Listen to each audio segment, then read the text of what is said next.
It's a part of last vlog. तो यहाँ पे मैंने पूरा गोवर्धन कंप्लीट करके डेकोर कर लिया था। उसके बाद बस नहा धो के रेडी होना था। फिर हम अंदर बैठ गए और हम इसे रोक रहे थे, ऊपर से स्लैब से कूद गई।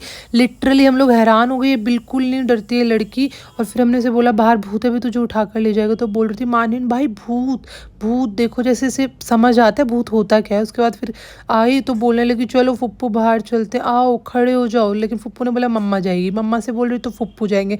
परेशान हो गई कि फिर खुद ही अपने आप चले गए। फिर नहा धो के हम रेडी हो गए। हमने भाई दूज सेलिब्रेट किया। भाई दूज जैसे कल था लेकिन अब निकल ही रहे थे। उसके बाद वापस हम शामली आ गए। तो इसको थोड़ा होमवर्क था, 16 शीट का मिला हुआ था, कुछ बचा था, मैंने कंप्लीट कराया। नेक्स्ट हम देहरादून के लिए निकल गए। इतना ट्रैफिक था, हम लेट हो गए थे।